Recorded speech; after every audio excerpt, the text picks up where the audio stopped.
Good morning. My name is Landowski. I'm an intern here at Pathfinder. And today on Journey, what we're going to be looking at is Erik Erikson's, his psychosocial development stages. One thing that doesn't get talked about in psychology that often is human development and the different things that kids and us as grown adults and people go through in order to develop and also make it through life and through what we learn.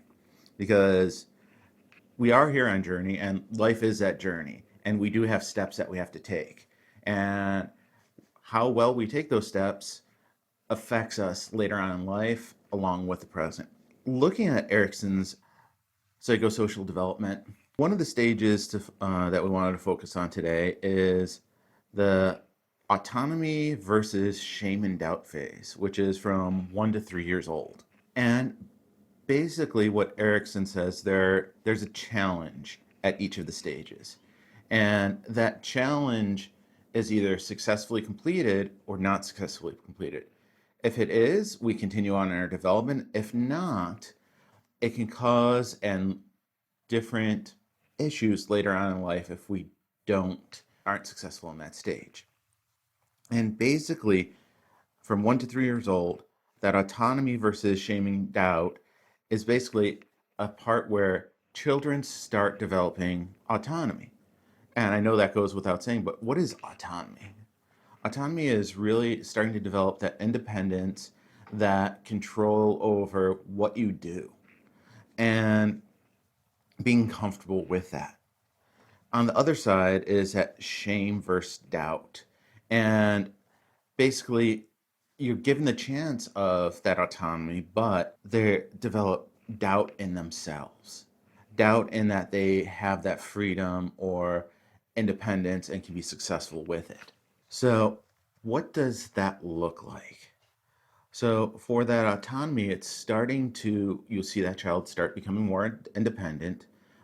Still not saying they're not dependent on their parents or their caregiver, but they're starting to go off more on their own. And they start developing that confidence in having that freedom, that more freedom than they had before in the earlier stages. And they're able to then engage in some activities and try out new activities. And if they're not able to learn that autonomy and not successful with it, they develop that shame and doubt. Shame, as in they're ashamed of what they can do, and they doubt that they can be successful and doubt that they can handle that freedom and independence. And they can then have that lower self confidence. And it's not saying that you have to have the perfect situation, have to be the perfect parent, but able to provide those opportunities. Some parents can be overbearing, or they could want to do everything for their child. They become that helicopter parent or that bulldozing parent. And that's not going to be helpful because they're not going to be able to deal with the challenges and to be able to handle a challenge successfully. And then they become doubtful that they're able to do it later on. So they're not able to develop that autonomy in order to function on their own. This is that first step in that. And it doesn't, again, have to be that perfect environment for that to happen. We're looking at good enough.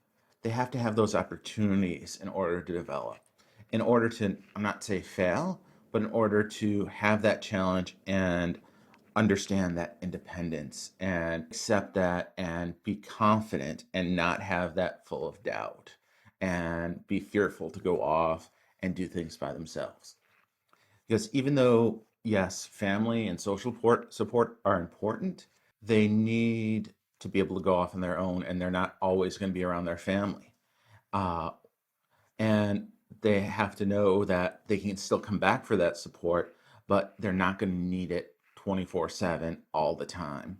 So, developing that autonomy is important, and just to monitor if they are starting to develop that independence and to encourage it safely, but not just jump in and discourage it and saying that you always have to be there to look over them. I know they're 1 to 3 years old, but we're not talking about extended periods of time. We're talking about those shorter periods of time. You still want your child to be safe. You are not throwing your child to the wolves at this stage. You are there to support them. That is just one of the stages of Erikson's psychosocial development, and probably hopefully later we'll start talking about um, after 1 to 3 years old. We'll start talking about when your child gets older, of hey, what is it in elementary school, what are some of the challenges there, and what children need to develop, and also the teenage years. And er- Erikson's psychosocial stages of development go all the way up into adulthood and during elderly and older adult times. It is a very interesting theory.